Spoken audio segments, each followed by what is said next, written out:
ayan na yung bahay. Yan, hanggang doon. Dito yung pinto. Tapos, dito yung exit. Ayan, labas. Ayan, pasok tayo dito.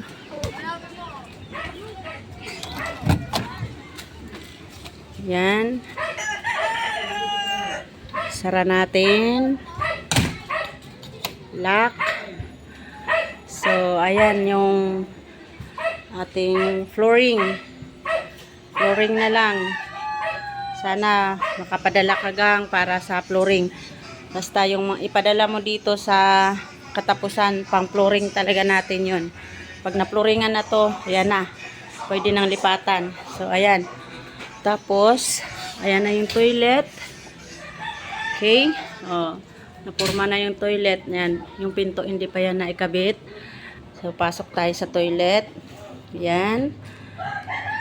Ayan. O. Diyan ilalagay yung inidoro. Dito. Di pa na ilagay kasi medyo basa pa. Ito na una kahapon. Ayan yung inidoro. Malaki kasi yung inidoro. Dito kasi sana yan, no?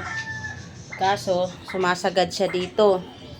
Kaya, doon na lang daw. So, yun. Yun na lang muna yung ating update ngayon.